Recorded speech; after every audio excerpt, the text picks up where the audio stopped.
आंतरिक विचलन प्रशिक्षण कार्यक्रम बाहरी अभिसरण प्रशिक्षण सत्र की तुलना में कम विस्तृत था, लेकिन यह उससे भी अधिक कठिन था। रूई को आने वाले हमलों से निपटने के अपने तरीके में मौलिक बदलाव करना काफी मुश्किल लगा। इस प्रशिक्षण के लिए उसे अपनी कुछ मांसपेशी स्मृति से छुटकारा पाना पड़ा और नई मांसपेशी स्मृति का निर्माण करना पड़ा। इसके अलावा हर बार जब वह असफल होता तो वह प्रभावी रूप से बिना किसी बचाव के सीधे हमले का सामना कर रहा होता, क्योंकि स्क्वायरफेयर ने उसे प्रशिक्षण के दौरान एक्यूट एज या इलास्टिक शिफ्ट का उपयोग करने की अनुमति नहीं दी थी। कुछ घंटे बीतने और इनर डाइवर्जेंस के साथ उसका पहला प्रशिक्षण सत्र समाप्त होने तक रूई उस एक सत्र में ही सेवन की गई उपचार औषधियों की गिनती पूरी तरह से भूल चुका था। भगवान का शुक्र है कि अकादमी छात्रों से हर औषधि के लिए पैसे नहीं लेती, वरना मैं पूरी तरह कंगाल हो जाता। मार्शल मास्टर बनने से भी मैं इस भारी कर्ज से मुक्त नहीं हो पाता। यह तो जाहिर तौर पर एक अतिशयोक्ति थी और रूई यह जानता था। उसे कोई विस्तृत जानकारी नहीं थी, लेकिन उसे पूरा यकीन था कि मार्शल मास्टर्स इतनी बेतुकी कमाई कर सकते हैं कि रूई जिस रकम को लेकर चिंतित था वह भी उनके ध्यान में आने लायक न के बराबर थी। रूई ने रक्षा प्रशिक्षण केंद्र से बाहर निकलते हुए आह भरी और अपना सिर खुजाया। 2 हो गए, 2 और बाकी हैं, उसने सोचा। वह संवेदी प्रशिक्षण केंद्र की ओर चल पड़ा, एक ऐसा केंद्र जहां वह पहले कभी नहीं गया था, क्योंकि यह पहली बार था जब वह प्रशिक्षु स्तर की संवेदी तकनीक का प्रशिक्षण ले रहा था। वह काफी जिज्ञासु था और उसे पता नहीं था कि उसे क्या उम्मीद करनी चाहिए। सुविधा केंद्र में प्रवेश करने के बाद उसने तुरंत प्रशिक्षण में शामिल होने से पहले उसका एक छोटा सा दौरा किया। यह सुविधा अन्य सुविधाओं से काफी अलग थी, यह विशाल थी और इसमें कई उपभाग और विभाग थे। जैसे जैसे वह चारों ओर घूमता उसे प्रशिक्षण कक्ष दिखाई देते जिनमें केवल एक प्रशिक्षु होता था। कभी कभी उनकी आंखों पर पट्टी बंधी होती थी, फिर भी दृष्टिहीनता से वे बिल्कुल विचलित नहीं होते थे। कभी कभी उनकी अन्य इंद्रियां भी सीमित होती थीं। रूई का मानना था कि ये इंद्रिय क्षमताओं को बेहतर बनाने के लिए अभिन्न अंग हैं। आखिरकार किसी विशेष संवेदी तकनीक के सही ढंग से और इच्छानुसार कार्य करने का परीक्षण करने का सबसे अच्छा तरीका अन्य इंद्रियों को प्रतिबंधित करना और उस बाधा के बावजूद व्यक्ति की क्षमताओं का परीक्षण करना था। भूकंपीय मानचित्रण के प्रशिक्षण में कुछ हद तक ये शामिल था। हालांकि भूकंपीय मानचित्रण का उद्देश्य उन चीजों का पता लगाना और उन्हें महसूस करना था जिन्हें सामान्य इंद्रियों द्वारा महसूस नहीं किया जा सकता था। Square instructor Maxim. रूई ने लगभग 4 बार झुककर सम्मानपूर्वक अभिवादन किया। मेरा नाम रूई क्वारियर है, मैं मार्शल आर्ट का प्रशिक्षु हूं और यहाँ भूकंपीय मानचित्रण तकनीक सीखने आया हूं। उस व्यक्ति ने एक पल के लिए रूई की ओर देखा, फिर अपने हाथों में मौजूद स्क्रॉल पर नजर डाली और चुपचाप सिर हिला दिया। आओ, उसने धीमी आवाज में कहा। उन्होंने रूई को एक विशेष स्थान की ओर निर्देशित किया। क्या तुम जानते हो कि क्या करना है? उद्धरण चिन्ह ... हाँ, ऐसा लगता है कि प्रशिक्षक का रवैया कुछ खास इंटरैक्टिव नहीं था। उन्होंने रूई को तकनीक या प्रशिक्षण पद्धति समझाने की जहमत तक नहीं उठाई। ऐसा नहीं था कि रूई को उनकी खास जरूरत थी। भूकंपीय मानचित्रण एक ऐसी तकनीक थी जो उपयोगकर्ता के शरीर को भूकंपीय कंपन की व्याख्या करने और जमीन के संपर्क में आने वाली वस्तुओं की सामान्य स्थलाकृति और मानचित्र बनाने में सक्षम होने के लिए प्रशिक्षित करती थी। मानव मस्तिष्क को अक्सर भारी मात्रा में जानकारी प्राप्त होती है, हालांकि ये प्राप्त अधिकांश जानकारी को गहनता से संसाधित किए बिना ही खारिज कर देता है। अक्सर यह मुख्य रूप से आंखों द्वारा देखी गई चीजों पर ध्यान केंद्रित करता है, न कि अन्य इंद्रियों द्वारा बोधित चीजों पर। ये बात स्वयं जैसे मार्शल आर्ट के प्रशिक्षुओं पर भी लागू होती है। अंततः यह एक संज्ञानात्मक पूर्वाग्रह था जो मनुष्यों में गहराई से समाया हुआ था। यहाँ तक कि युद्ध कला के प्रशिक्षु भी मानवीय दोषों के बंधनों को तोड़ नहीं सकते थे। लेकिन प्रशिक्षण से फायदा हो सकता है। भूकंपीय मानचित्रण प्रशिक्षण कार्यक्रम का यही उद्देश्य था। विभिन्न परिस्थितियों में अलग अलग तरीकों से विभिन्न इंद्रियों को सीमित करके इसका लक्ष्य मस्तिष्क को कंपन के बारे में गहराई से दबी हुई जानकारी को बाहर निकालने के लिए मजबूर करना था, जिसे वह हल्के ढंग से महसूस तो करता था, लेकिन दृष्टि पर ध्यान केंद्रित करने के कारण लंबे समय से अवचेतन रूप से अनदेखा करता रहा था। बेशक केवल मार्शल आर्ट के प्रशिक्षुओं के पास ही ऐसा करने की मानसिक क्षमता होती थी, इसलिए ये तकनीक प्रशिक्षु स्तर की थी। केवल प्रशिक्षु ही इसमें महारत हासिल कर सकते थे। प्रशिक्षण का केवल एक ही चरण था। उस चरण में मन को अवचेतन रूप से अनदेखी की गई सूक्ष्म कंपनों पर अधिक ध्यान देने के लिए प्रेरित किया गया और फिर विशुद्ध अनुभव के माध्यम से धीरे धीरे उन तकनीकों को समझने का प्रयास किया गया। रूई को लगा कि इसे सीखने का कोई और तरीका नहीं था। केवल बार बार कोशिश करके और सूक्ष्म कंपनों को घटनाओं से जोड़कर तथा उनके अर्थ को समझकर ही वह इस तकनीक में महारत हासिल कर सकता था। ये निस्संदेह रूई द्वारा अब तक सीखी गई सबसे कठिन तकनीक थी। कम से कम अन्य तकनीकों के साथ प्रशिक्षण अपेक्षाकृत सरल था और जब तक वह दृढ़ संकल्पित रहता, वह स्पष्ट प्रगति कर सकता था। लेकिन ये पहली ऐसी तकनीक थी जिसके बारे में उन्हें यह एहसास हुआ कि चाहे वे इसमें कितना भी समय लगा दें, वे शायद कभी कोई प्रगति न कर पाएं। इसे पूरी तरह से महारत हासिल करना तो दूर की बात है, ये बेहद चुनौतीपूर्ण था, खासकर तब जब युद्ध खेलों में उनका ज्ञान और अनुभव इस बार उनके किसी काम नहीं आया। आखिरकार पृथ्वी पर इस तरह के प्रशिक्षण का कोई विकल्प ही नहीं था। अंधा होने के कारण शुरू में उसे कुछ भी महसूस नहीं हो रहा था। उसे बस गुलियों से इधर उधर पटका जा रहा था। सबसे बुरी बात अनिश्चितता थी। कम से कम जब वह आंतरिक विचलन का प्रशिक्षण ले रहा था, तब वह पूरी स्पष्टता से देख सकता था कि उसे कब चोट लगने वाली है। यहाँ तो उसे इस बात का भी अंदाजा नहीं था। उसे सबसे ज्यादा इस बात का डर सता रहा था कि कहीं उसके अंडकोश पर चोट न लग जाए, इसलिए उसका सारा ध्यान उस चीज से हट गया जिस पर उसे ध्यान देना चाहिए था। कुछ घंटों तक वह अंधेरे में फंसे रहने के अलावा कुछ नहीं कर पाया। इससे पहले प्रशिक्षण सत्र से निकलते समय वह कभी इतना आभारी और उत्साहित नहीं हुआ था। इससे पहले प्रशिक्षण सत्र से निकलते समय वह कभी इतना उदास भी नहीं हुआ था। इसके लिए सचमुच लगन की जरूरत होगी। उसने आह भरी। अपने कमरे में वापस पहुंचकर उसे यह सोचना होगा कि आखिर इस तकनीक का इस्तेमाल कैसे करना है। हालांकि रूई को भूकंपीय मानचित्रण में बहुत कठिनाई हो रही थी, फिर भी वह इसे पूरी तरह से सीख लेने के लिए बेहद उत्साहित था। इस तकनीक में अपार उपयोगिता थी। अगर मिशन के दौरान उसके पास ये तकनीक होती तो संभवतः वह बेला हायर को बचा पाता और शैडो ट्रेल्स में डाकुओं के ऑपरेशन को और भी सुचारू रूप से अंजाम दे पाता। इसके अलावा अपने परिवेश को इतनी अच्छी तरह से महसूस कर पाना ही उसे बहुत सुरक्षा और आत्मविश्वास प्रदान करेगा। भूकंपीय मानचित्रण में महारत हासिल करने के बाद केवल अविश्वसनीय रूप से कुशल मार्शल आर्टिस्ट ही उसकी इंद्रियों को भेद कर निकल सकता है। ठीक है, अब इसके बारे में बस इतना ही, उसने गुप्त प्रशिक्षण केंद्र के सामने खड़े होकर कहा। अंततः रूई के लिए अपनी खरीदी गई अंतिम तकनीक ब्लिंक से परिचित होने का समय आ गया था। गुप्त प्रशिक्षण केंद्र भी अप्रत्याशित रूप से बड़ा था। हालांकि गुप्त तकनीक प्रशिक्षु पुस्तकालय के विविध अनुभाग का मात्र एक उप अनुभाग थी।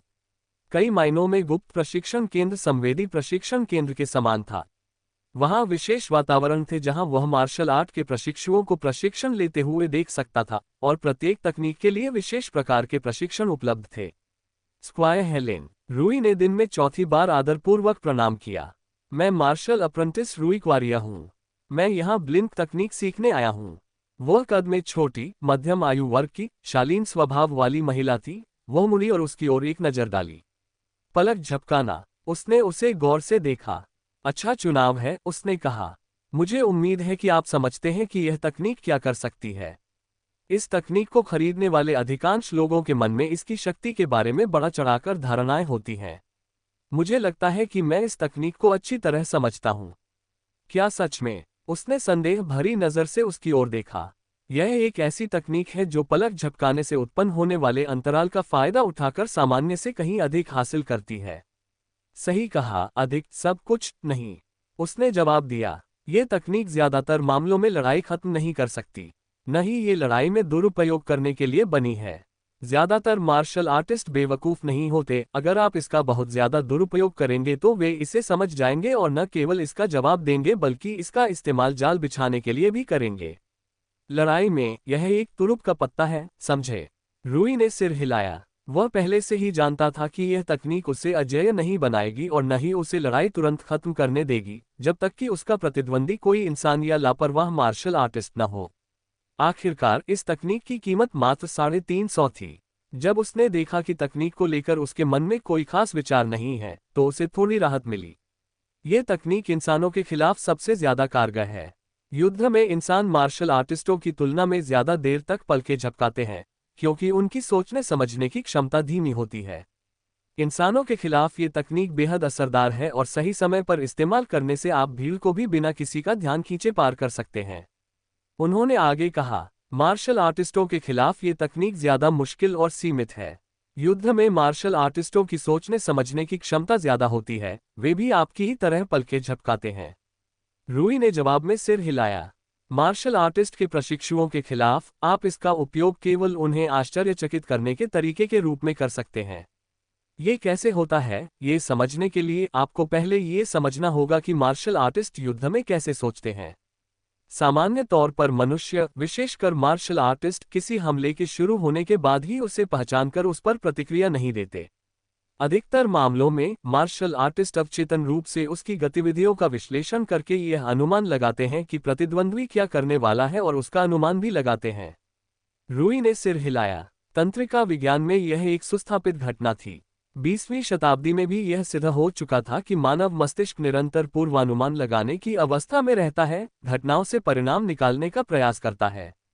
इसे सरल प्रयोगों से सिद्ध किया जा सकता है।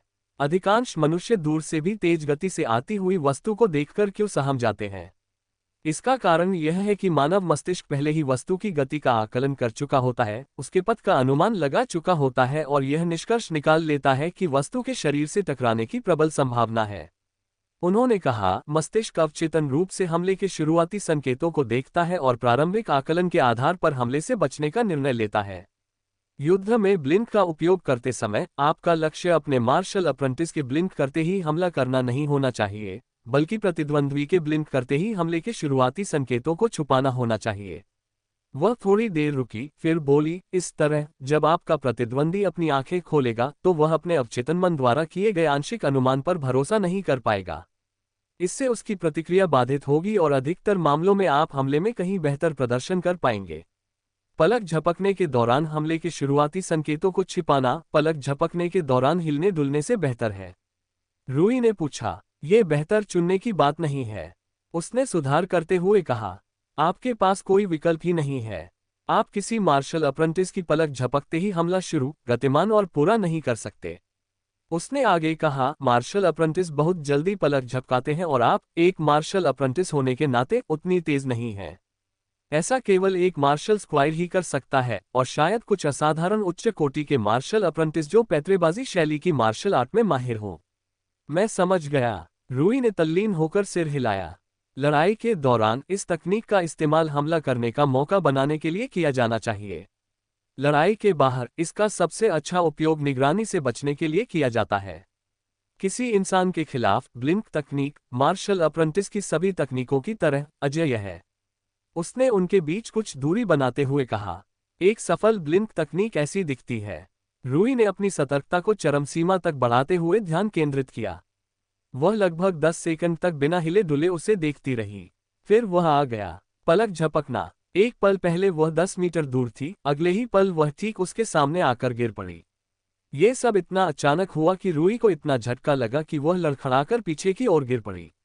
वाह, उसने विस्मय से बुदबुदाया। अब, उसने गंभीर भाव से कहा, तुम्हारी बारी है। उसने जो कारनामा किया वह अद्भुत था। ये सोचना ही कमाल था कि रूई किसी भी सामान्य इंसान पर ऐसा कारनामा कर सकता है। अगर वह तकनीक को सही समय पर अंजाम दे तो वह बिना किसी की नज़र में आए यात्रा कर सकता है। वह निंजा की तरह प्रकट और गायब हो सकेगा। रूई के मन में निंजाओं के लिए एक खास तरह का लगाव था, हालांकि मार्शल आर्टिस्टों जितना नहीं, लेकिन निश्चित रूप से उसके करीब। वह बड़ी मुश्किल से अपनी मुस्कान को काबू में रखते हुए उठा। ब्लिंक का प्रशिक्षण काफी सरल है, उसने कहा। आपको तब तक अभ्यास करना होता है जब तक आप तकनीक के निष्पादन, समय और स्थान में महारत हासिल न कर लें। इस केंद्र में प्रशिक्षण संसाधन उपलब्ध हैं जो इस तकनीक को काफी आसान बना देते हैं, जबकि मार्शल अप्रेंटिस स्तर पर इसे सीखना काफी कठिन होता है। रूई ने सिर हिलाया, उसे सब कुछ विस्तार से पता था। फिर भी उसने सम्मान के कारण उसकी व्याख्याएं सुनी। वह स्क्वायर मैक्सिम से कहीं बेहतर थी, जिसने 5 घंटे के पूरे प्रशिक्षण के दौरान रूई से केवल 5 शब्द ही कहे थे। ब्लिंक का युद्ध में उपयोग इसके गुप्त उपयोग से काफी अलग है, इसलिए हम इन दोनों का प्रशिक्षण अलग अलग 2 चरणों में देते हैं, जिनमें आप एक साथ भाग लेंगे। उन्होंने समझाया। प्रशिक्षण का पहला चरण यांत्रिक गुलियों पर केंद्रित था, जो एक सामान्य इंसान से भी अधिक समय तक पलकें झपकाती थीं। रूई को इन यांत्रिक गुलियों के साथ लुका छिपी का खेल खेलना था, लेकिन उसे पलकें झपकाने के अलावा हिलने डुलने की अनुमति नहीं थी। इससे 2 बातें हुई। सबसे पहले, इसने उसे यांत्रिक पलक झपकने के समय के प्रति अधिक सचेत रहने के लिए मजबूर किया, और दूसरे, इसने उसके शरीर को पलक झपकने का सही ढंग से उपयोग करना सिखाया। चूंकि प्रशिक्षण चरण में उसे प्रशिक्षु स्तर की किसी भी तकनीक या यहां तक कि अन्वेषण चरण की किसी भी तकनीक का उपयोग करने की अनुमति नहीं थी, इसलिए उसे पलक झपकने के दौरान केवल अपनी शारीरिक शक्ति का उपयोग करके ही आगे बढ़ने की अनुमति थी। प्रशिक्षण का चरण तब शुरू होगा जब वह गुल्लियों की पलक झपकाने की एक निश्चित गति पर टैग गेम में पूरी तरह महारत हासिल कर लेगा। फिर पलक झपकाने की गति धीरे धीरे बढ़ाई जाएगी, एक बार में बहुत थोड़ी, 2% से अधिक नहीं। जब उपयोगकर्ता इसके अनुकूल हो जाएगा और सर्वोत्तम प्रदर्शन करने में सक्षम हो जाएगा, तो पलक झपकाने की गति को एक बार फिर 2% बढ़ा दिया जाएगा और यह प्रक्रिया इसी तरह आगे बढ़ती रहेगी। यह अनुमान लगाया गया था कि कुछ महीनों के निरंतर समर्पित और एकाग्रतापूर्ण प्रशिक्षण के बाद उपयोगकर्ता अंततः पलक झपकने के शोषण सिद्धांत पर वांछित स्तर की महारत हासिल करने में सक्षम हो जाएगा। उसके बाद प्रशिक्षण में जबरदस्त तेजी आएगी क्योंकि पलक झपकाने की गति मानवीय सीमाओं को पार कर जाएगी और प्रशिक्षु स्तर तक पहुंच जाएगी। इस स्तर पर उपयोगकर्ता को प्रशिक्षु स्तर की तकनीकों का उपयोग करने और अपनी पूरी ताकत से लड़ने की अनुमति मिल जाएगी। इससे उपयोगकर्ता को प्रशिक्षु स्तर की लड़ाइयों में पलक झपकने के समय का सही इस्तेमाल करने की आदत पड़ जाएगी, जो सबसे महत्वपूर्ण और अंतिम लक्ष्य भी था। प्रशिक्षु स्तर की लड़ाई में इस्तेमाल न की जा सकने वाली कोई भी तकनीक बेकार ही मानी जाएगी। और एक बार जब मार्शल अप्रेंटिस को अप्रेंटिस स्तर की तकनीकों के साथ पलक झपकाने के समय का सर्वोत्तम उपयोग करने की आदत हो जाती थी, तो प्रशिक्षण कार्यक्रम पूरा हो जाता था। सामान्य तौर पर इसमें औसतन कई महीने लगने चाहिए थे। पलक झपकाने की गति में हर 2% की वृद्धि में आमतौर पर कम से कम 1 या 2 दिन लगते थे। उपयोगकर्ता की मानसिक क्षमता के आधार पर शायद इससे भी अधिक समय लग सकता था। ये बात स्क्वायर हेलेन को अच्छी तरह से पता थी। तो फिर क्यों, उसने सोचा, ये लड़का 2 घंटे के भीतर 4% की वृद्धि के अनुकूल कैसे हो गया। रूई को प्रशिक्षण कार्यक्रम में तुरंत काफी दिलचस्पी और उत्साह पैदा हो गया, इसलिए उसने इसका अनुभव लेने के लिए तुरंत इसमें भाग लिया। वह रूई को आश्चर्य और हैरानी से देखती रही क्योंकि उसने प्रशिक्षण चरण को इतनी आसानी से पार कर लिया था। क्या हो रहा है? दूसरी ओर रूई के चेहरे पर उस आनंद की मुस्कान थी जो उसे भूकंपीय मानचित्रण प्रशिक्षण के दौरान महसूस नहीं हो रहा था। अगर हर गुप्त तकनीक प्रशिक्षण कार्यक्रम ऐसा ही होता है तो मैं शायद गुप्तता उन्मुख मार्शल आर्ट में ही परिवर्तित हो जाऊंगा, रूई ने मन ही मन सोचा। पलक झपकाने की गति में हर बार वृद्धि के साथ पलक झपकाने की क्रिया के लिए आवश्यक समय को समायोजित करने में उसे अविश्वसनीय रूप से बहुत मजा आया।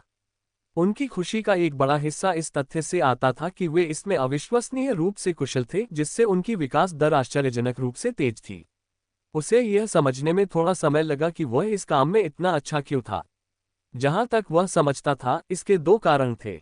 सबसे पहले, पिछले जीवन से विरासत में मिली उनकी उन्नत मानसिक क्षमताएं यहां बहुत उपयोगी साबित हुईं, जिससे उनकी संज्ञानात्मक क्षमता अनुभवों को आत्मसात करने और उनसे अपने जैविक आयु वर्ग के किसी भी अन्य व्यक्ति की तुलना में कहीं अधिक विकसित होने में सक्षम हुई।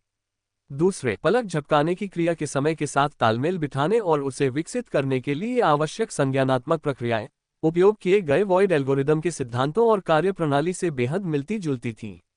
इससे पता चलता है कि किसी मार्शल आर्ट को सीखना पलक झपकाने के समय के साथ तालमेल बिठाने की प्रक्रिया के काफी समान था।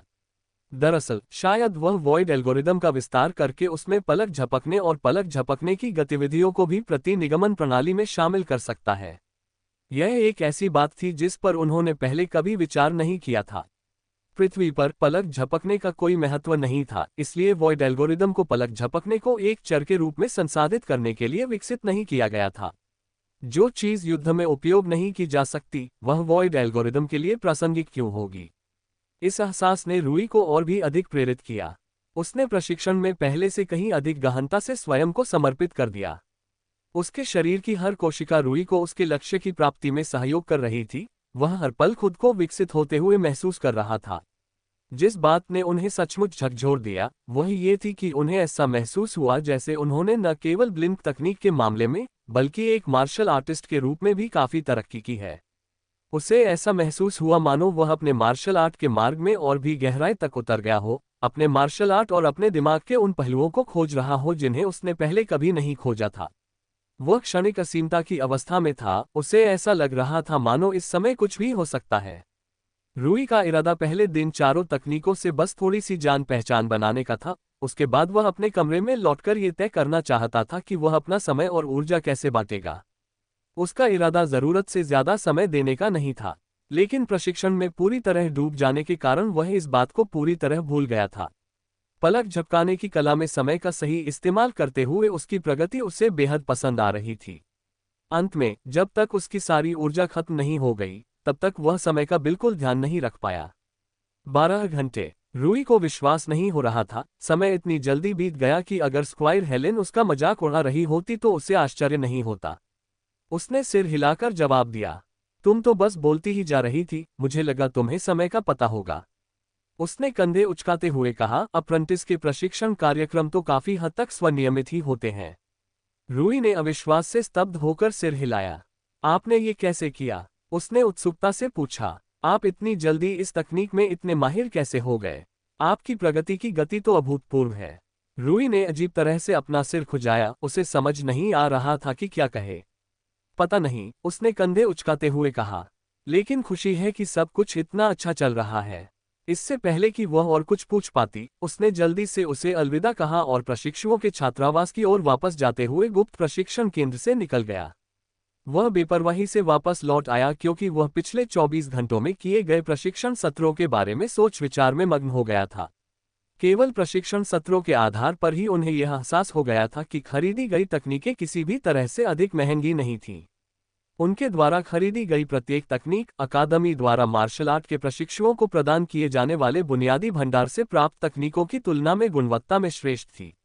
वह जानता था कि अब वह बुनियादी तकनीकों को दोबारा सीखना शुरू नहीं कर पाएगा। वास्तव में उसने भविष्य में अपनी मार्शल आर्ट की नींव को मजबूत करने के लिए कुछ बुनियादी तकनीकों को उन्हीं सिद्धांतों पर आधारित बेहतर या उनसे आगे की तकनीकों से बदलने की योजना बनाई थी। फिर भी ये तो काफी दूर के भविष्य की बात थी। उसका दिमाग उन 4 तकनीकों पर केंद्रित हो गया जो उसने सीखी थी और उनके प्रशिक्षण की कठिनाई पर भी। सबसे कठिन तकनीक तो निश्चित रूप से भूकंपीय मानचित्रण थी। उसने आह भरते हुए खुद से बुदबुदाया। यह प्रशिक्षण सत्र काफी अप्रिय था, लेकिन वह भूकंपीय मानचित्रण तकनीक में महारत हासिल करना चाहता था। इसकी व्यावहारिक उपयोगिता उसे बेहद आकर्षित कर रही थी। उसने तकनीक के प्रशिक्षण में लगने वाले समय को अधिकतम करने का फैसला किया। वह भूकंपीय मानचित्रण में महारत हासिल करने में लगने वाले अत्यधिक समय के कारण मिशन पूरा करने में पिछड़ना नहीं चाहता था। अन्य प्रशिक्षु शायद इसके आदी हों, लेकिन रूई यह सब सहन नहीं करना चाहता था। इसके अलावा उन्हें लगा कि एक बार में लंबे प्रशिक्षण सत्र आयोजित करना शायद बेहतर होगा। आखिरकार मन किसी विशेष घटना या प्रक्रिया का जितना अधिक अनुभव करता है, उतना ही अधिक समय तक उसे याद रहता है। रूई ने भूकंपीय मानचित्रण के लिए निरंतर प्रशिक्षण के पूरे दिन समर्पित करने पर गंभीरता से विचार किया। वह बस हर दूसरे दिन को भूकंपीय मानचित्रण प्रशिक्षण दिवस बना सकता था और बाकी दिनों को शेष 3 तकनीकों के लिए छोड़ सकता था। ब्लिंक तकनीक का अभ्यास करना सबसे आसान था। अभ्यास के बारे में सोचते ही रूई का मूड अच्छा हो जाता था। यह पहली तकनीक थी जिसका अभ्यास इतना आनंददायक था कि रूई लगभग यही चाहता था कि यह कभी खत्म न हो।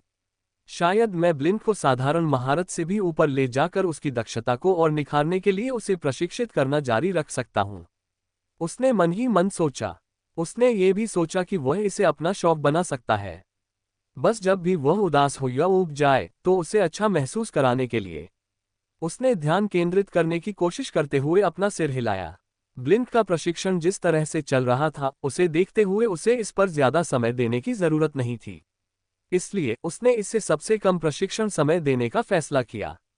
उसे संदेह था कि इस समय के बावजूद ब्लिंक की वह पहली तकनीक हो सकती है जिसमें वह पूरी तरह महारत हासिल कर ले। इससे 2 ही तकनीकें बची, बाह्य अभिसरण और आंतरिक अपसरण। उन्होंने कहा, इन दोनों में से आंतरिक विचलन निश्चित रूप से अधिक कठिन था, इसलिए इसके लिए अधिक प्रशिक्षण समय आवंटित किया जाता है। संक्षेप में प्रारंभिक योजना सत्र यही समाप्त हुआ। बेशक उन्हें बारीकियों पर ध्यान देना होगा और अधिक कुशलता के लिए और अधिक गहनता से काम करना होगा, लेकिन समग्र दिशा तय हो चुकी थी। उन्हें इस बात की बेहद खुशी थी कि उन्होंने इस बार केवल 4 तकनीकें ही चुनी थीं। अगर उन्होंने 5 तकनीकें चुनने की कोशिश की होती तो उन्हें जल्दी ही एहसास हो जाता कि यह शायद बहुत ज्यादा हो जाएगा। उच्च स्तरीय तकनीकें बुनियादी तकनीकों जितनी आसान नहीं थीं। उन्हें नहीं लगता था कि वे 5 प्रीमियम तकनीकों को उतनी जल्दी पूरा कर पाएंगे जितनी जल्दी वे चाहते थे। दरअसल अब समय बीतने के साथ साथ मेरी तकनीकों की गुणवत्ता और स्तर बढ़ने के कारण मुझे शायद कम से कम तकनीकें खरीदनी पड़ेंगी, उन्होंने महसूस किया। उन्हें याद आया कि उन्होंने अप्रेंटिस लाइब्रेरी में देखी गई कई उच्च स्तरीय तकनीकों के बारे में सोचा था। उनमें से कई तकनीकों का स्तर इतना ऊंचा था कि उन्हें नहीं लगता था कि वे एक समय में एक से अधिक तकनीक सीख सकते हैं। उसने उदास चेहरे के साथ आह भरी, क्योंकि उसे एहसास हुआ कि अब से उसकी तकनीक सीखने की गति में काफी कमी आने की संभावना है। फिर भी गुणवत्ता मात्रा में कमी के बावजूद उचित थी। वह इन तकनीकों में अपनी महारत को और तेजी से हासिल करने के तरीकों के बारे में सोचने लगा। वह हमेशा स्क्वायर प्रशिक्षकों के साथ नहीं रह सकता था, क्योंकि वे केवल उसी के लिए नहीं थे और उन्हें उसके बैच और उससे नीचे के बैचों के कई प्रशिक्षुओं को भी मार्गदर्शन देना होता था। सर्वोत्तम प्रशिक्षण के लिए उसने प्रारंभिक प्रशिक्षण पूरा करने के बाद फे के साथ केवल आउटर कन्वर्जेंस का उपयोग करते हुए अभ्यास करने के बारे में सोचा। फे ने कुछ समय पहले ही इसमें महारत हासिल कर ली थी और वह एक अच्छी गुरु भी थी। शायद वह ऐसे प्रशिक्षुओं को इकट्ठा कर सके जिन्होंने पहले से ही उन 3 तकनीकों में महारत हासिल कर ली हो जो उसने सीखी थी। लेकिन ये भूकंपीय मानचित्रण के लिए काम नहीं करेगा। उसे एहसास हुआ, उसकी किस्मत ही ऐसी थी कि सीखने की सबसे कठिन तकनीक वही थी जिसका अभ्यास वह दूसरों के साथ मिलकर नहीं कर सकता था। उसने आह भरी। केन अपने चेहरे पर सुस्त भाव लिए प्रशिक्षु पुस्तकालय के पैतरेबाजी अनुभाग में धीरे धीरे चल रहा था। अभी अभी पूरे हुए मिशन में सुनहरे बालों वाले डाकू के खिलाफ लड़ाई के दौरान उसने महसूस किया था कि वह गैर रेखीय पैतरेबाजी या हमले करते समय अपनी अधिकतम गति बनाए रखने में असमर्थ था, जिससे उसकी गैर रेखीय बचाव और आक्रमण क्षमता बाधित हो रही थी। उसने पहले ही एक उच्च श्रेणी की तरल पैतरेबाजी तकनीक खरीदने का संकल्प ले लिया था जो उसे हमले या पैतरेबाजी के लिए वास्तव में तेज मुड़ुया घुमावों में भी अपनी अधिकतम गति बनाए रखने की अनुमति देगी।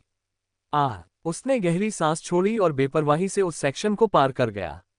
उसकी जरूरतों के हिसाब से जितनी भी तकनीकें थीं, उन सब का स्तर बहुत ऊंचा था। उसने अपना सिर पीछे झुका लिया और छत को घूरने लगा। उसे कोई फर्क नहीं पड़ता था।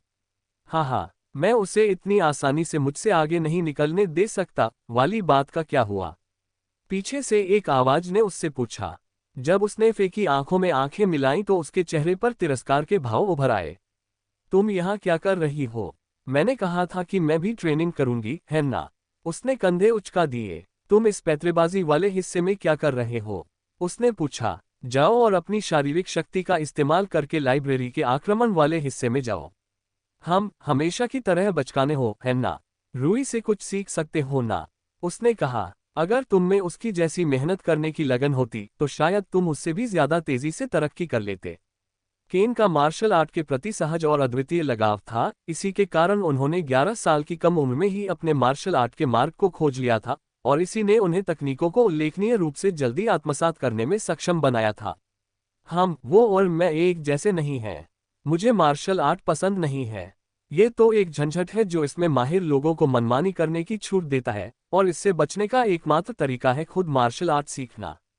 उसने तिरस्कार से कहा। इससे बहुत कष्ट और कई समस्याएं होती हैं जिनका एकमात्र समाधान यही है। क्या इससे ज्यादा घृणित कोई चीज हो सकती है?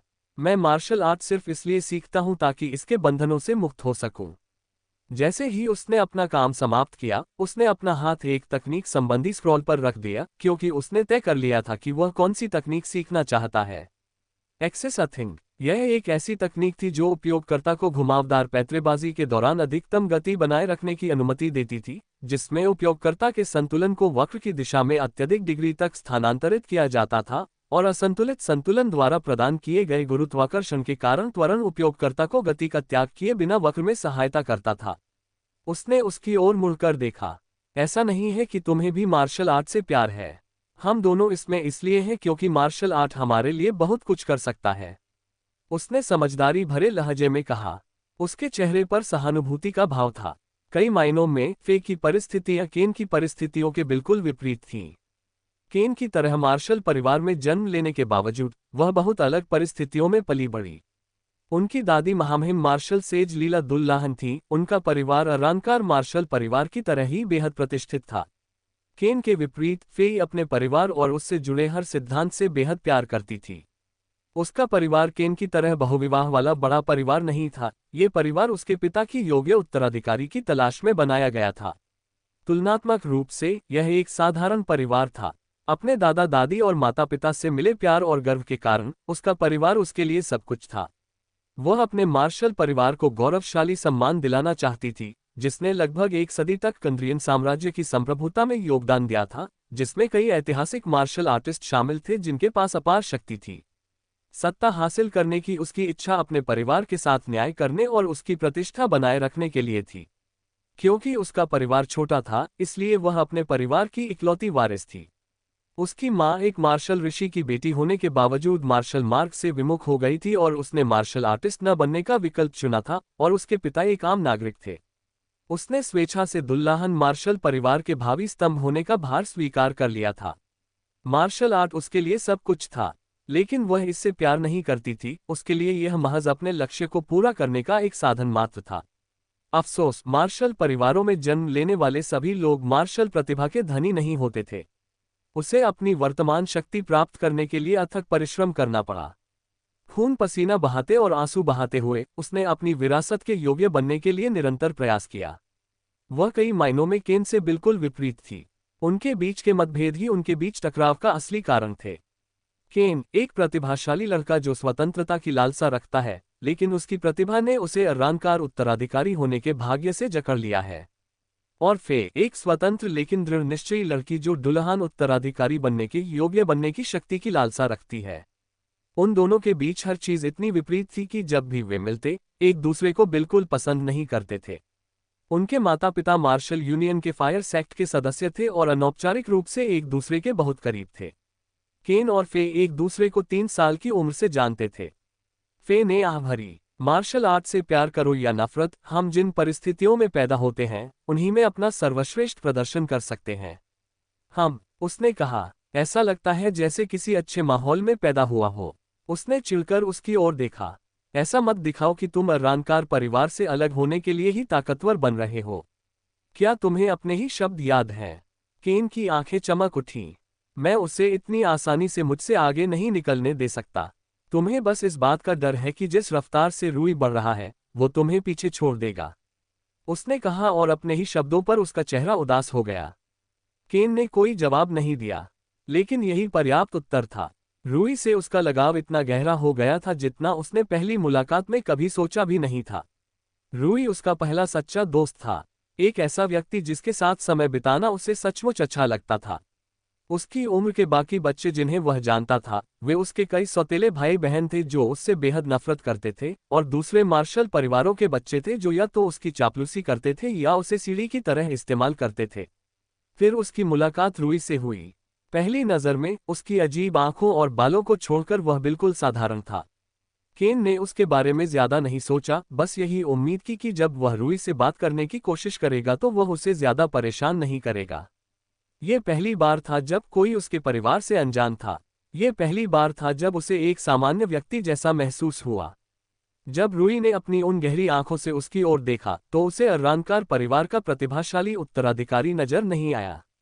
उसने अपने दोस्त केन को देखा। वह मार्शल आर्ट को भी मनोरंजक बना देता है, केन ने धीरे से कहा। मैंने सोचा भी नहीं था कि ऐसा भी संभव है। वह नहीं चाहता था कि रूई के मार्शल पद पर आगे बढ़ने के दौरान वह पीछे रह जाए। वह मुड़ा और चला गया। तुम कहाँ जा रहे हो? फे ने पूछा। प्रशिक्षण। उसकी आंखों में दृढ़ संकल्प की एक झलक दिखाई दी। रूई ने डेलन पर ताबड़तोड़ विटल प्रेशर स्ट्राइक बरसाए। फिर भी इससे डेलन को मामूली नुकसान हुआ। डेलन ने भी जोरदार किक मारकर इसका जवाब दिया। बूम! रूई दर्द से कराहते हुए पीछे की ओर फिसल गया। सामान्यतः वह लातों को रोकने के बजाय उनसे बचना पसंद करता। लातें आमतौर पर मुक्कों से धीमी होती हैं, अधिक दूरी तय करती हैं और वार करने वाले को थोड़ा अधिक असुरक्षित स्थिति में डाल देती हैं, इसलिए उनसे बचना और उन पर हमला करना ही सबसे अच्छा उपाय होता है। इसके अलावा लातों में मुक्कों की तुलना में कहीं अधिक शक्ति होती है, लेकिन इसकी कमियों के कारण अधिकांश मामलों में उन्हें रोकना एक अच्छा विकल्प नहीं होता। लेकिन रूई ने फिर भी उस हमले को रोकने का फैसला किया। इसका कारण ये था कि वे सामान्य अभ्यास सत्र नहीं, बल्कि आंतरिक विचलन प्रशिक्षण सत्र कर रहे थे। उन्होंने आक्रमणों को केवल जीवन शक्ति दबाव तक सीमित रखा था और बचाव के लिए आंतरिक विचलन का सहारा लिया था। प्रशिक्षु स्तर की कोई अन्य तकनीक, पैतरेबाजी या बचाव का कोई विकल्प नहीं था। रूई ने 1 महीने पहले डेलन से संपर्क किया था और उनसे नियमित प्रशिक्षण सत्रों का अनुरोध किया था ताकि रूई को इनर डाइवर्जेंस तकनीक के साथ अपने रफ टाइमिंग को बेहतर बनाने और परिष्कृत करने में मदद मिल सके।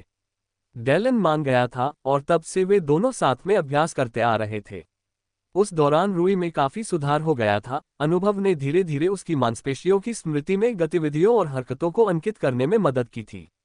फिर भी डेलन और उसके बीच काफी अंतर था। डेलन ने आंतरिक विचलन में महारत हासिल कर ली थी और उसका शरीर रक्षात्मक रूप से मजबूत था। भले ही वह केवल आंतरिक विचलन का ही उपयोग करता हो, उसका शरीर रूई के शरीर की तुलना में कहीं अधिक मजबूत था।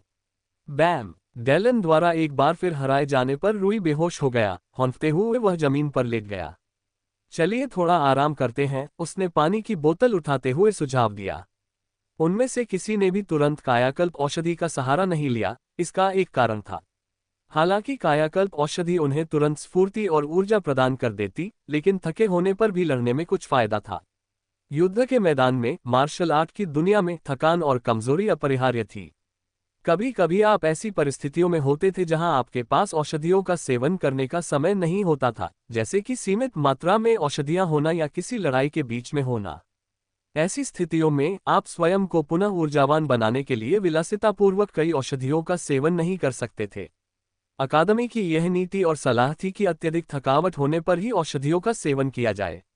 सामान्य थकान से निपटने का तरीका सीखना महत्वपूर्ण था। यदि मार्शल प्रशिक्षु औषधियों के अत्यधिक सेवन के कारण लापरवाह हो जाते, तो मार्शल वर्ल्ड में प्रवेश करते ही वे बड़ी संख्या में मारे जाते।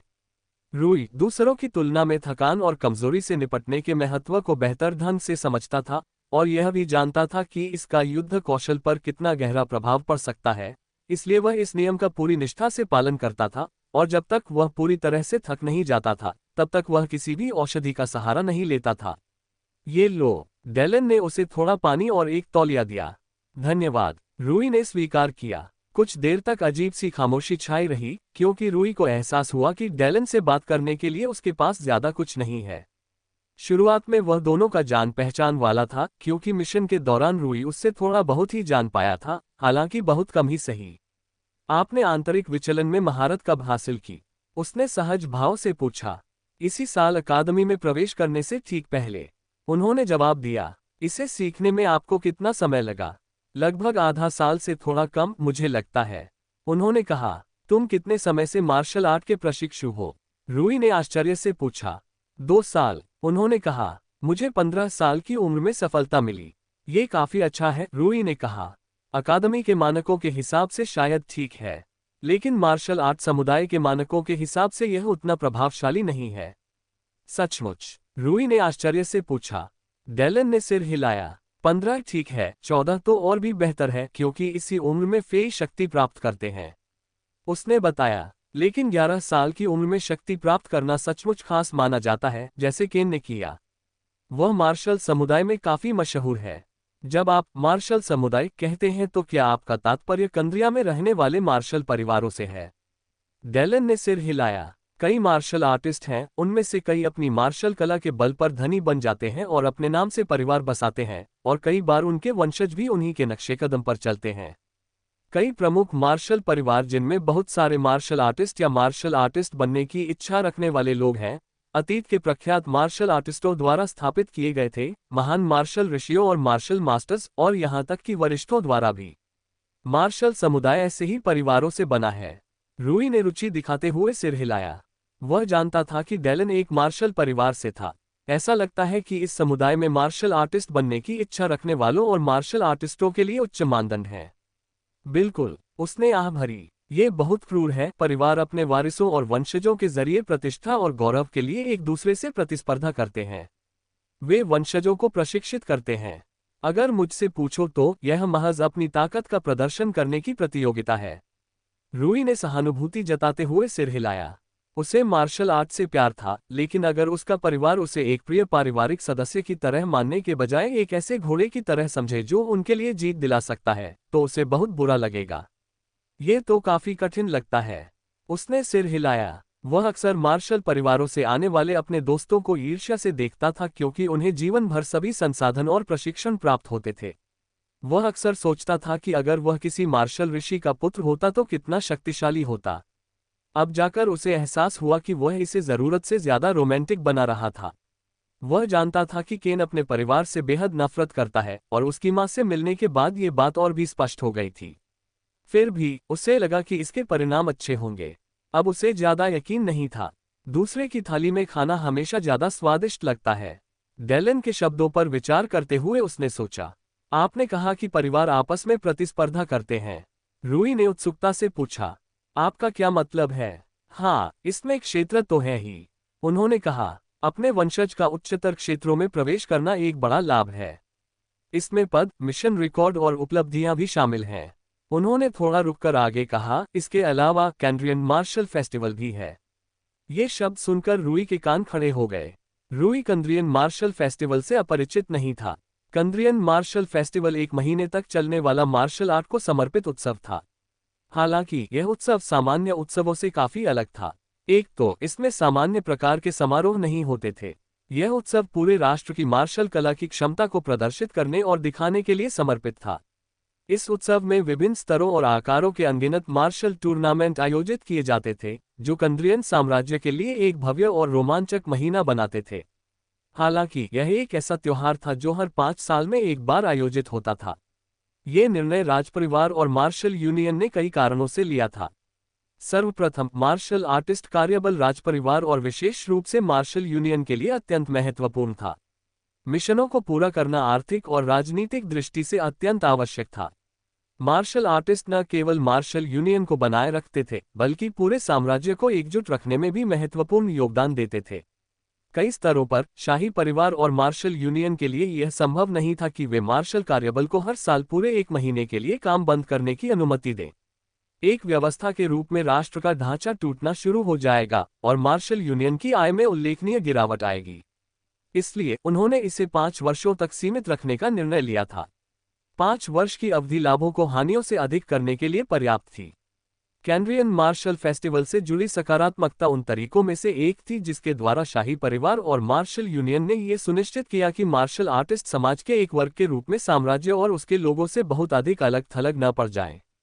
यह एक ऐसा तरीका था जिसके द्वारा मार्शल आर्टिस्टों को प्रोत्साहन, लाभ या व्यावहारिकता के माध्यम से नहीं, बल्कि देशभक्ति की भावना के माध्यम से साम्राज्य से जोड़े रखने का लक्ष्य था। बेशक यह उच्च स्तर के अनुभवी मार्शल आर्टिस्टों के खिलाफ लगभग पूरी तरह से अप्रभावी था। हालांकि निम्न स्तर के युवा मार्शल आर्टिस्टों, विशेषकर मार्शल प्रशिक्षुओं के मामले में ऐसा नहीं कहा जा सकता था। मार्शल आर्टिस्ट आबादी का लगभग 90% हिस्सा मार्शल आर्टिस्ट प्रशिक्षुओं का था। मार्शल आर्टिस्टों में उनकी बड़ी संख्या के कारण वे कई मायनों में मार्शल आर्टिस्टों का सबसे महत्वपूर्ण वर्ग थे। मार्शल फेस्टिवल मार्शल आर्टिस्ट आबादी के अधिक लचीले युवाओं और साम्राज्य के बीच सांस्कृतिक एकीकरण सुनिश्चित करने का एक तरीका मात्र था। यह आम नागरिकों और मार्शल आर्टिस्टों के बीच किसी भी प्रकार के वर्ग संघर्ष को कम करने का भी एक तरीका था। आखिरकार मार्शल आर्टिस्ट निस्संदेह विशेषाधिकार प्राप्त और भाग्यशाली थे, क्योंकि उनके पास अपार शक्ति थी। ईर्ष्या, जलन और आक्रोश से उपजी मार्शल आर्टिस्ट विरोधी भावना का पनपना कोई असामान्य बात नहीं थी, बल्कि यह कोई असामान्य घटना भी नहीं थी। ये ठीक वैसा ही था जैसा गरीब लोग अमीरों के बारे में महसूस करते थे। अपनी उपलब्धियों का जश्न मनाकर और मार्शल आर्ट की आवश्यकता पर जोर देकर वे टकराव को न्यूनतम रख सके। ये भी सहायक था कि मार्शल यूनियन ने कैंड्रियन साम्राज्य की सीमाओं के भीतर निजी तौर पर सौंपे गए आक्रमणकारी मिशनों को स्वीकार नहीं किया। इसका अर्थ ये था कि मार्शल आर्टिस्ट कैंड्रियन साम्राज्य के नागरिकों को नुकसान पहुंचाने और मारने के लिए इधर उधर नहीं घूमते थे। आम नागरिक ज्यादातर मार्शल आर्टिस्टों को रक्षा श्रेणी के मिशनों में लोगों की रक्षा करते हुए और शिकार श्रेणी के मिशनों के माध्यम से लोगों की रक्षा करते हुए देखते थे। या शाही आयोगों के दौरान कानून लागू करना। क्या कैंड्रियन मार्शल फेस्टिवल में मार्शल परिवार आपस में प्रतिस्पर्धा करते हैं? रूई ने पूछा। ये बात समझ में आती है, बस यह मेरे दिमाग में नहीं आया था। इसकी सार्वजनिक घोषणा नहीं की गई है। मुझे नहीं लगता कि मार्शल समुदाय के बाहर किसी को इसके बारे में पता होगा, डेलन ने समझाया। मार्शल परिवार अक्सर अपने वंशजों को उच्च प्रदर्शन करने के लक्ष्य से प्रशिक्षित करते हैं। ये तो बहुत बुरा लग रहा है, रूई ने टिप्पणी की। मैंने जितनी बार भी कैंड्रियन मार्शल फेस्टिवल में भाग लिया है, हमेशा मजा आया है, लेकिन 5 साल पहले से इसकी तैयारी करने से पूरा अनुभव खराब हो जाएगा। केन को मार्शल फेस्टिवल से नफरत है, तुम्हें पता है ना? डेलन हंसा। मार्शल समुदाय में वर्तमान वंशजों में से वो जीत के प्रबल दावेदारों में से एक है। मैं समझ गई, रूई ने धीरे से कहा। केन ने मुझे इन सब बातों के बारे में कभी नहीं बताया। उसे इससे सचमुच नफरत है और इसके बारे में बात करना भी उसे बिल्कुल पसंद नहीं, हम में से ज्यादातर लोगों से भी ज्यादा। डेलन ने आह भरी। त्योहार भी ज्यादा दूर नहीं है, वह इसमें भाग लेने से बचने के लिए कुछ भी करेगा। रूई तो बेसब्री से इंतजार कर रहा था। कानरियन मार्शल फेस्टिवल उसके पूरे जीवन में केवल 2 बार ही हुआ था, एक बार जब वह छोटा था और दूसरी बार जब वह 5 साल का था और तीसरी बार जब वह 10 साल का था। दोनों बार वह इतना छोटा था कि वयस्कों और किशोरों के साथ हाजिन जाकर स्थानीय उत्सव में भाग नहीं ले सका था। उन्होंने कभी सोचा भी नहीं था कि मार्शल आर्टिस्ट बनने के बाद ही उन्हें पहली बार मार्शल फेस्टिवल का अनुभव करने का मौका मिलेगा। शहर ही नहीं बल्कि पूरे क्षेत्र के मार्शल आर्टिस्टों के साथ प्रतिस्पर्धा करने की संभावना के विचार मात्र से ही रूई के मन में एक बेहद रोमांटिक छवि बन गई थी। कैनरियन मार्शल फेस्टिवल में 1 साल से भी कम समय बचा है ना? रूई ने उत्साह से पूछा। हाँ, डेलन ने उसकी ओर मुड़कर देखा। क्या तुम भाग लेने का इरादा रखते हो? बिल्कुल, रूई ने दृढ़ता से कहा। मैं क्यों नहीं मना करूंगी। मुझे नहीं लगता कि आपको यश की परवाह है, डेलन ने कहा। या फिर आप जीतने से मिलने वाले आर्थिक पुरस्कारों में रुचि रखते हैं? रूई ने नाक सिकोड़ी। उसे इस बात की परवाह नहीं थी कि वे इसे हद से ज्यादा महिमामंडित करें या न करें, या उसे करोड़पति बनाएं या न बनाएं। सर्वश्रेष्ठ खिलाड़ियों के साथ प्रतिस्पर्धा करने का विचार रूई के लिए इतना लुभावना था कि वह उत्साहित हुए बिना नहीं रह सका। उसे जल्द से जल्द जितना हो सके उतना मजबूत होने की जरूरत थी ताकि वह अधिक शक्तिशाली मार्शल आर्टिस्टों से लड़ सके, और इसके लिए उसे हाल ही में खरीदी गई इन 4 तकनीकों में जल्द से जल्द महारत हासिल करनी थी। चलो अभ्यास जारी रखते हैं, रूई ने ऊर्जा से भरपूर होकर कहा। क्या तुम अभी 1 मिनट पहले तक थके हुए नहीं थे? डेलन ने उलझन और संदेह के साथ पूछा। थकान कमजोरों की निशानी है, रूई ने कहा। हमें मजबूत बनने के लिए प्रशिक्षण की जरूरत है। डेलन ने आह भरी। Boom boom boom. रूई और फे ने एक दूसरे पर जोरदार प्रहार किए। फे ने हथेलियों से उस पर वार किया जबकि रूई ने मुक्कों से जवाबी हमला किया। रूई ने उन मार्शल प्रशिक्षुओं के साथ काफी समय अभ्यास में बिताया था जिन्होंने उन तकनीकों में महारत हासिल कर ली थी जिनका वह वर्तमान में प्रशिक्षण ले रहा था। हालांकि शुरुआत में उसे ब्लिंक तकनीक में थोड़ी परेशानी हुई क्योंकि उसके करीबी मित्रों या परिचितों में कोई भी छुपकर काम करने वाला मार्शल आर्टिस्ट नहीं था, लेकिन उसे अपनी आउटर कन्वर्जेंस तकनीक का अभ्यास करने के लिए साथी ढूंढने में कोई कठिनाई नहीं हुई। पिछले 1 साल में फे उसकी करीबी दोस्त बन गई थी और उसने पहले भी उसे आक्रमण श्रेणी के प्रशिक्षु स्तर की तकनीकों का प्रशिक्षण देने में मदद की थी, इसलिए उसके पास जाना एक स्वाभाविक निर्णय था। डेलन के साथ किए गए अभ्यास प्रशिक्षण के विपरीत उनकी लड़ाई में प्रतिबंध बहुत कम थे। उन्होंने आक्रमण को केवल आउटर कन्वर्जेंस तक सीमित रखा जबकि लड़ाई के अन्य पहलुओं के लिए केवल एक ही तकनीक का इस्तेमाल किया। ऐसा इसलिए था क्योंकि वास्तविक लड़ाइयों में आउटर कन्वर्जेंस से बचा जा सकता था और रूई को वास्तविक लड़ाइयों में आउटर कन्वर्जेंस के बचाव और प्रतिवाद से निपटने का अनुभव प्राप्त करने की आवश्यकता थी। बेशक उन्होंने रक्षा और पैंतरेबाजी के लिए इस्तेमाल की जाने वाली तकनीकों की संख्या को सीमित करने का फैसला किया था क्योंकि अन्यथा रूई को बहुत अधिक लाभ मिल जाता।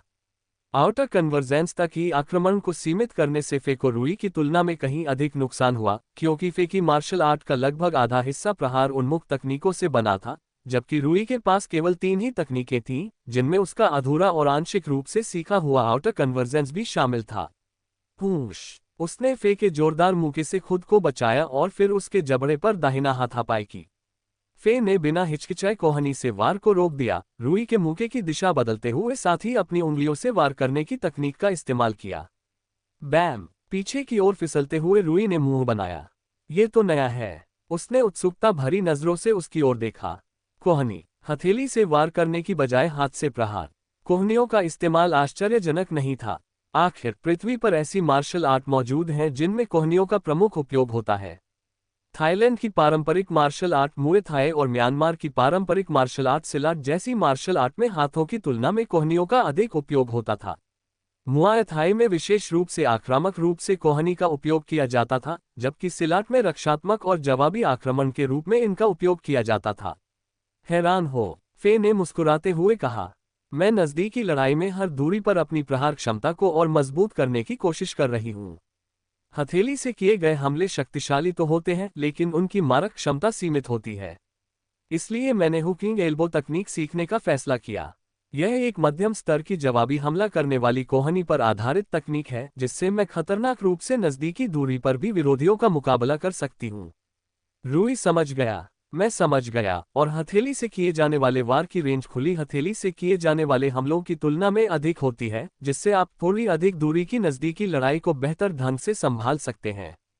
फे ने जवाब में सिर हिलाया, फिर हमला करने से पहले अपनी सामान्य खुली हथेली वाली मुद्रा में आ गई। तस्क बिल्कुल भी शांत नहीं। रूई ने मन ही मन बड़बड़ाया और उसने कई आउटर कन्वर्जेंस किक मारी। पाव पाव पाव। जो व्यक्ति आक्रमण के लिए केवल अपने हाथों का उपयोग करता था, उसके खिलाफ लात मारना एक अच्छा हथियार था, क्योंकि पैरों की मारक क्षमता हाथों की तुलना में अधिक होती थी, इसलिए वह उस पर लगातार हमला कर सकता था जबकि वह उस पर हमला करने में असमर्थ थी। दुर्भाग्यवश उसकी आउटर कन्वर्जेंस अभी भी काफी त्रुटिपूर्ण थी, जिसके चलते उसने अपने हमलों से उसके हमलों को पूरी तरह से बेअसर कर दिया। उसे एक और समस्या का सामना करना पड़ रहा था, वह ये कि लातों के कारण पैंतरेबाजी करना मुश्किल हो जाता था, क्योंकि उसका एक पैर अक्सर हवा में रहता था, जिसका मतलब था कि अगर फे उसकी लातों को संभाल पाती, तो वह रूई की पैंतरेबाजी करने की क्षमता से कहीं अधिक तेजी से दूरी कम कर सकती थी। बम बम बम। उसने ठीक वैसा ही किया, करीब आने में कामयाब रही और हथेलियों से ताबड़तोड़ हमले किए। रूई ने अपनी आउटर कन्वर्जेंस से उनका मुकाबला करने की कोशिश की, लेकिन तुलना में वह बहुत कमजोर थी। बूम। उसने एक सटीक प्रहार करने में कामयाबी हासिल की, जिससे रूई पीछे की ओर गिर गई। हफ। उसने सांस छोड़ते हुए कहा, बुरा नहीं था, वास्तव में ये काफी सराहनीय है, ये देखते हुए कि तुम अन्य तकनीकों के साथ साथ लगभग 2 महीने से ही प्रशिक्षण ले रहे हो। उसने तुम्हारी तारीफ की। धन्यवाद, लेकिन यह अभी भी बहुत कठोर है, उन्होंने आलोचना करते हुए कहा। बाहरी अभिसरण के 2 तत्व हैं, प्रत्येक मांसपेशी समूह से अलग अलग शक्ति प्राप्त करना और फिर अपनी सभी मांसपेशियों के पूर्ण सामंजस्य में सहयोग से उस शक्ति को अपने प्रहार में एकत्रित और अभिसरित करना। आप इन दोनों पहलुओं में चूक रहे हैं। हाँ, मुझे पता है, रूई ने आह भरते हुए जवाब दिया। प्रत्येक मांसपेशी को सिंक्रोनाइज करने और प्रबंधित करने के बढ़ते मानसिक भार के अभ्यस्त होना मेरे लिए मुश्किल है। मुझे इसे पूरी तरह समझने में 4 महीने लग गए, उसने कहा। इसलिए निराश मत होइए, जैसा कि मैंने कहा, आपकी प्रगति काफी अच्छी है। रूई ने सिर हिलाया। मुझे उम्मीद है कि मैं इससे जल्द से जल्द सीख लूंगा। मैं जल्द से जल्द कुछ और मिशन पूरे करना चाहता हूं और कुछ और तकनीकें खरीदना चाहता हूं। इतनी जल्दी क्या है? फे ने उत्सुकता से पूछा। मैं चाहता हूं कि जब कैनरियन मार्शल फेस्टिवल आए, तब मैं यथासंभव मजबूत रहूं। हाँ, मार्शल फेस्टिवल। उसने मिली जुली भावनाओं के साथ बुदबुदाया। क्या तुम्हें भी ये पसंद नहीं है? उसने अनुमान लगाया। यह उतना सुखद नहीं है, उसने कंधे उचकाते हुए कहा। लेकिन यह मेरे लिए अपने परिवार को प्रतिष्ठा दिलाने का एक अवसर है। तो आखिरकार आप भाग लेने का इरादा रखते हैं? हाँ, मार्शल अकेडमिक प्रतियोगिता और प्रत्येक महोत्सव में आयोजित होने वाली अन्य प्रतिष्ठित प्रतियोगिताओं दोनों में। क्या अकादमियां महोत्सव के दौरान टूर्नामेंट भी आयोजित करती हैं? बेशक वे करते हैं। उसने रूई को हैरानी भरी नजर से देखा। कंद्रियन साम्राज्य के 29 राज्यों में इसकी 13 शाखाएं हैं। अकादमियां अंतर अकादमी प्रतियोगिता आयोजित करती हैं। प्रत्येक अकादमी अपने विवेक से प्रतिनिधियों का चुनाव करती है और प्रतिनिधि एक बड़े टूर्नामेंट में एक दूसरे के खिलाफ प्रतिस्पर्धा करते हैं। विजेताओं को आमतौर पर अन्य चीजों के साथ साथ एक बड़ा क्रेडिट पुरस्कार भी मिलता है। सर्वश्रेष्ठ खिलाड़ियों के खिलाफ प्रतिस्पर्धा करने और प्रतियोगिता में भाग लेने के विचार से उत्साहित होकर रूई की आंखें चमक उठीं। क्या अन्य अकादमियों में मार्शल समुदाय के प्रमुख और शक्तिशाली वंशज हैं? रूई ने उत्साह से पूछा। हाँ, हमारे बैच और उससे पहले और बाद के बैचों में मिलाकर कुल मिलाकर मार्शल वंश के बहुत से लोग हैं। अब जब मैं इस बारे में सोचता हूँ, ये टूर्नामेंट निश्चित रूप से विवादों से भरा होगा। उन शब्दों को सुनकर रूई उत्साह से भर उठा। वह त्योहार के आने का बेसब्री से इंतजार कर रहा था। मैंने सुना है कि केन सबका चहेता है, रूई ने कहा। क्या इसका मतलब यह है कि मार्शल समुदाय के वंशजों में बाकी चहेते भी उसी के स्तर के हैं? फे ने सिर हिलाया। प्रतिभा के मामले में केन को मार्शल समुदाय के सभी वंशजों में शीर्ष 3 में माना जाता है। हालांकि वह सबसे प्रतिभाशाली नहीं है। ये शब्द सुनकर रूई की आंखें फटी रह गईं। क्या तुम कह रहे हो कि केन से भी ज्यादा प्रतिभाशाली कोई और भी है? रूई को इस बात पर यकीन करना मुश्किल लगा। केन ने 11 साल की उम्र में ही मार्शल आर्ट में महारत हासिल कर ली थी और वह इतना प्रतिभाशाली था कि रूई की तमाम खूबियों के बावजूद वह आसानी से उसके बराबर था। कुछ समय पहले तक तो केन उससे कहीं ज्यादा ताकतवर भी था। रूई को पूरा यकीन था कि अगर केन को भी मार्शल आर्ट से उतना ही प्यार होता जितना उससे, तो वह और भी ऊंचाइयों पर पहुंच सकता था। फे ने सिर हिलाया। उसका नाम फियोना है। फियोना रोशिम। महामहिम ग्रैंडमास्टर सेज डैमियन की पोती। कैनरियन मार्शल यूनियन की सभी अकादमियों के ग्रैंडमास्टर रहे परम पूज्य ऋषि डैमियन की पोती ने अपने वंश के अनुरूप ही प्रदर्शन किया। वह कितनी ताकतवर है? रूई ने चमकती आंखों से पूछा। मैंने उसे लगभग 2 साल से नहीं देखा है, मुझे नहीं पता कि वह अभी कितनी ताकतवर है। फे ने जवाब दिया। लेकिन वह ताकतवर है। उससे 2 साल बड़ी होने के बावजूद मैंने उसे अपने किसी भी मुकाबले में एक बार भी नहीं हराया है। वह शायद हमारी पीढ़ी की सबसे ताकतवर मार्शल अप्रेंटिस है। धिक्कार है, तुम मुझे मार ही रहे हो, रूई ने शिकायत की। फे जितनी ज्यादा उस लड़की के बारे में बोलती जा रही थी, उतना ही उसे कैनरियन मार्शल फेस्टिवल के आने का बेसब्री से इंतजार हो रहा था। इतनी जल्दी मत करो, खुद को संभालो। फे ने नापसंदगी भरी नजर से देखा। अभी काफी समय है, और अभी जिस हालत में तुम हो, शायद तुम उसे हरा नहीं पाओगे। उससे लड़ने की बात तो छोड़ ही दो, ये भी पक्का नहीं है कि तुम प्रतिनिधि चुने जाओगे। उसकी मार्शल आर्ट कैसी है? रूई ने उत्सुकता से पूछा। वो एक बेहतरीन ऑलराउंडर है, फे ने कहा। अरे, हर काम में माहिर तो है, लेकिन किसी में भी विशेषज्ञ नहीं। रूई ने मन ही मन सोचा। नहीं, फे ने सिर हिलाया। वो तो हर काम में माहिर है और उसमें उस्ताद भी है। रूई एक बार फिर उत्साह से भर उठी, जबकि फे ने ये देखकर अपना सिर हिलाया। अगर फेई उसकी इतनी तारीफ कर रही है, तो वह जरूर कुछ और ही होगी। रूई ने सोचा, क्या वह सभी क्षेत्रों में पारंगत था? अगर ऐसा सच में था, तो रूई ने तुरंत समझ लिया था कि उसकी वर्तमान स्थिति में उसके पास कोई मौका नहीं था। वह जानता था कि वह किसी एक विशेष क्षेत्र में पारंगत होने से बहुत दूर था। वह सभी क्षेत्रों में मुश्किल से औसत से थोड़ा ऊपर ही पहुंच पाया था, जो कि कोई मामूली बात नहीं थी, क्योंकि अधिकांश मार्शल आर्ट के प्रशिक्षु 1 या 2 विशेष क्षेत्रों में औसत स्तर तक ही पहुंच पाते हैं। लेकिन अपनी औषधि सहनशीलता के गुप्त कोड की बदौलत वह अविश्वसनीय गति से मेहनत करके ताकतवर बन गया था। फिर भी वह अभी तक हर क्षेत्र में निपुण नहीं था। उसने सोचा कि उसे उसके स्तर तक पहुंचने में कितना समय लगा होगा। वह कितने समय से मार्शल आर्ट की प्रशिक्षु है? रूई ने उत्सुकता से पूछा। 5 साल, फे ने जवाब दिया। रूई की आंखें चौड़ी हो गईं। रुको, तुमने कहा था कि तुम उससे 2 साल बड़े हो। क्या इसका मतलब यह नहीं है? हाँ, उसने 9 साल की उम्र में ही सफलता हासिल कर ली थी। फे ने एक जटिल आह के साथ इसकी पुष्टि की। उद्धरण चिन्ह प्रश्नवाचक चिन्ह प्रश्नवाचक चिन्ह प्रश्नवाचक चिन्ह उद्धरण चिन्ह। कैनरियन साम्राज्य के इतिहास में इतने कम उम्र में इतने बड़े कारनामे करने वाले लोग मुट्ठी भर ही हैं। वह रुकी और रूई की ओर मुड़ी। वे सभी मार्शल मास्टर बने और कुछ तो मार्शल सेज भी बने। उसका इशारा स्पष्ट था। फियोना रोशेम लगभग निश्चित रूप से भविष्य की उच्च स्तरीय मार्शल आर्टिस्ट बनने वाली थी। रूई इस बात पर विचार करने में मग्न हो गया कि प्रतियोगिता जीतने और उससे मुकाबला करने की उसकी कितनी संभावनाएं हैं। मंतियान मार्शल अकादमी के प्रतिनिधि के रूप में चुने जाने के लिए उसे अकादमी के मार्शल प्रशिक्षुओं में सबसे मजबूत बनना था, लेकिन उसे नहीं लगता था कि वह अभी उस स्तर तक पहुंचा है। उसे लगा कि जिन 4 तकनीकों में महारत हासिल करने का उसने लक्ष्य रखा था, उनमें महारत हासिल करने से उसे एक अच्छा मौका मिलेगा। तब तक उसकी तकनीकों का भंडार शायद अधिकांश मार्शल आर्ट प्रशिक्षुओं से कहीं अधिक होगा। मार्शल अकादमी में अधिकांश मार्शल प्रशिक्षुओं ने फाउंडेशन स्टेज और एक्सप्लोरेशन स्टेज में कुछ वर्षों के प्रशिक्षण के बाद सफलता प्राप्त कर ली थी, और फिर उन्हें अपनी मार्शल आर्ट की नींव बनाने के लिए कुछ और वर्षों की आवश्यकता थी। मिलियाना, डेलन और विशेष रूप से फे और केन जैसे मार्शल परिवारों के वंशज इन प्रशिक्षुओं से काफी अलग थे। बाद वाले चारों प्रतिभाशाली थे और उन्होंने सामान्य से बहुत पहले ही मार्शल कला को अपना लिया था और मार्शल प्रशिक्षु के रूप में अधिक समय बिताया था, इसलिए उनकी मार्शल कला सामान्य से कहीं अधिक विकसित और परिपक्व थी, विशेष रूप से फे और केन की। रूई ने भी शुरुआती दौर में ही सफलता हासिल कर ली थी और उसके पास सामान्य से कहीं अधिक विकसित मार्शल आर्ट थी। फिर भी इसका मतलब यह नहीं था कि उनका चुनाव सुनिश्चित था। वे पुराने बैचों के कुछ वरिष्ठ प्रशिक्षुओं के खिलाफ कई बार हार चुके थे। 1 साल से थोड़ा कम समय आमतौर पर काफी मजबूत बनने के लिए पर्याप्त नहीं होता था, लेकिन रूई के मामले में ऐसा नहीं कहा जा सकता था। बस देखते रहो, रूई ने मन ही मन सोचा। जब तक टूर्नामेंट शुरू होगा, मैं इतना ताकतवर हो जाऊंगा कि कोई मुझे पहचान भी नहीं पाएगा। तभी उसे साम्राज्य में अपनी पीढ़ी के सर्वश्रेष्ठ मार्शल आर्टिस्टों से लड़ने का मौका मिल सकेगा। इसके बारे में सोचते ही वह इतनी ऊर्जा से भर गया कि कोई भी कायाकल्प करने वाली औषधि उसे इतनी ऊर्जा से भर नहीं सकती थी। अगर वह टूर्नामेंट के दौरान अपनी मार्शल आर्ट को उतनी मजबूती से विकसित कर पाता है जितनी उसने उम्मीद की थी, तो शायद वह जीत सकता है।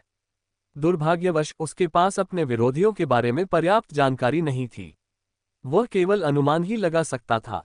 फिर भी कुछ बातें निश्चित थीं।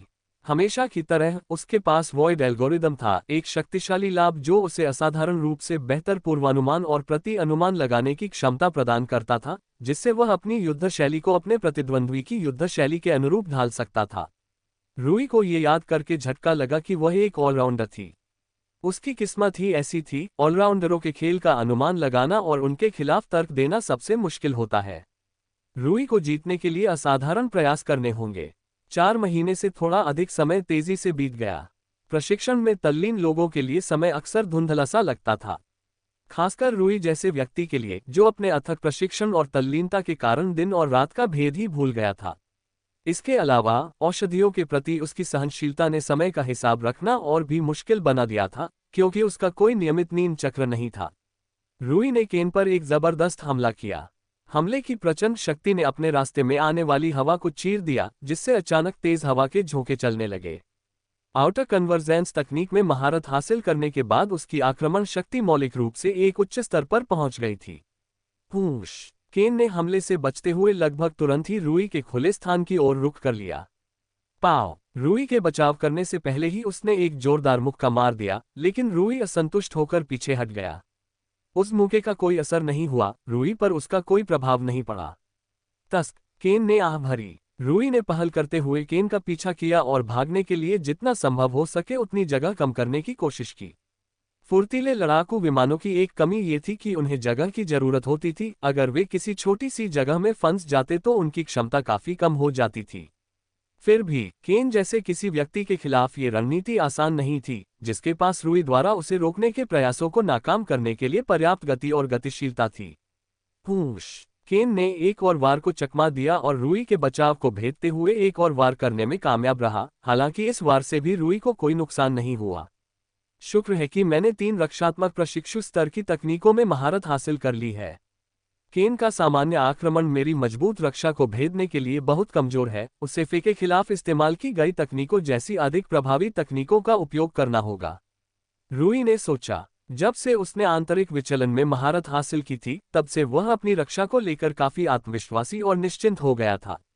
उसने जो तीनों तकनीकें खरीदी थीं, वे सभी वॉइड एल्गोरिदम के साथ पूरी तरह से संगत थीं। रूई ने केन की चकमा देने की रणनीति को नाकाम करने का प्रयास फिर से शुरू किया, लेकिन युद्ध के प्रति उसका दृष्टिकोण बदलने लगा था। अब वह केन पर हमला करने के लिए उसका पीछा करने की कोशिश नहीं करता था, क्योंकि केन ने एक्सेस अथिंग में महारत हासिल कर ली थी। तेज मोड़ और घुमावों के बावजूद अपनी अधिकतम गति बनाए रखने की उसकी क्षमता में बहुत वृद्धि हो गई थी। इसका मतलब ये था कि वह बिना गति कम किए लगभग तुरंत ही अत्यंत कुशलता से दिशा बदल सकता था। जब तक केन चकमा देने पर ध्यान केंद्रित कर रहा था, तब तक उसका पीछा करके उसे मारना बिल्कुल असंभव था। हालांकि रूई खुद भी काफी फुर्तीला था और उसने आउटर कन्वर्जेंस, पैरेलल वॉक और बैलेंस डायरेक्शन में महारत हासिल कर ली थी, फिर भी वह केन से बहुत पीछे था। इसके बजाय उन्होंने अपनी रणनीति को केन के अनुरूप ढालने के लिए उसमें बदलाव और अनुकूलन किया। उन्होंने केन से मुक्केबाजी करने का प्रयास जारी रखा, लेकिन आक्रमण करने के बजाय उन्होंने बेहद रक्षात्मक रुख अपनाया और हमले के बहुत कम अवसर दिए।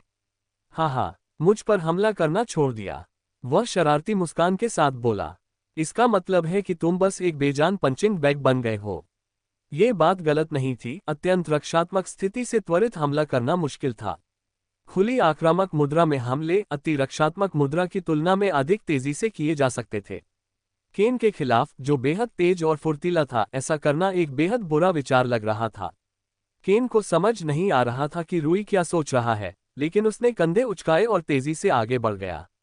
उसे अपनी गति और फुर्ती पर पूरा भरोसा था और उसे नहीं लगता था कि रूई उससे, खासकर उस स्थिति से, मात दे पाएगा। पाव पाव पाव! वह करीब आया और उसने अधिक जोरदार मुक्के मारे, जो मैच के दौरान पहले फेंके गए तेज हल्के मुक्कों की तुलना में कहीं अधिक कठोर थे, जो उसने प्रशिक्षु स्तर की कुछ निम्न स्तरीय आक्रामक तकनीकों के साथ किए थे।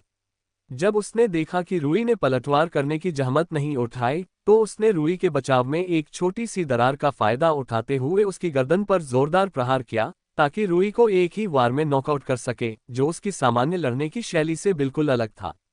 उसने ऐसा इसलिए किया क्योंकि वह जानता था कि जैसे जैसे लड़ाई आगे बढ़ती है, रूई और मजबूत होता जाता है। रूई अपने प्रतिद्वंद्वी से बेहतर तरीके से निपटने के लिए लड़ाई के दौरान अपनी स्थिति, समय और तकनीकों के प्रयोग के साथ साथ अपनी रणनीति और दांव पेच में भी बदलाव करता रहता है। रूई के लगातार विकसित होते कौशल के प्रति सतर्कता बरतते हुए वह लड़ाई को ज्यादा लंबा नहीं खींचना चाहता था। टकराना। उसने सटीक प्रहार करते हुए रूई की गर्दन पर वार किया और उसे पीछे की ओर पटक दिया। ये लगभग पूरी तरह स्पष्ट था कि रूई ने गलत रास्ता चुना था। एक पल तो उसे जीत की खुशी महसूस हुई, जिससे उसे शेखी बघारने का भरपूर मौका मिला। अगले ही पल उसने रूई के चेहरे पर एक मुस्कुराहट देखी, और उसके तुरंत बाद रूई के हाथ और पैर बाइंडिंग लैश तकनीक का उपयोग करके केन की बाह से जकड़ गए थे। क्या? केन ये देखकर हैरान रह गया कि रूई ने उस तकनीक का इस्तेमाल उसके खिलाफ सफलतापूर्वक कर लिया था। उसे लंबे समय से पता था कि रूई ने उस तकनीक में महारत हासिल कर ली है, लेकिन उसे डर नहीं था क्योंकि उसकी गति इतनी तेज थी कि रूई उस तकनीक का सटीक इस्तेमाल नहीं कर पाता। यह एक ऐसी तकनीक थी जिसमें पूरे शरीर का इस्तेमाल होता था, यानी यह धीमी थी। केन जैसे बेहद तेज विरोधियों के खिलाफ इसका इस्तेमाल करना लगभग नामुमकिन था, जब तक कि किसी ने चमत्कारिक सटीकता के साथ इसका इस्तेमाल न किया हो। उसने मुझे कैसे पकड़ लिया?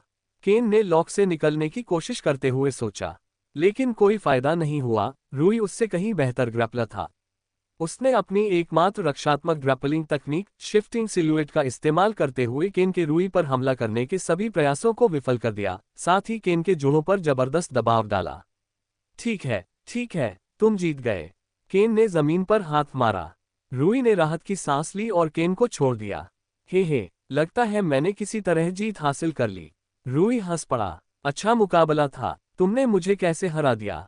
केन ने शिकायत की। मुझे पता है कि तुम कुश्ती में माहिर नहीं हो, तभी तो इतनी सटीकता से उस तकनीक का इस्तेमाल कर पाते हो। तुम सही कह रहे हो।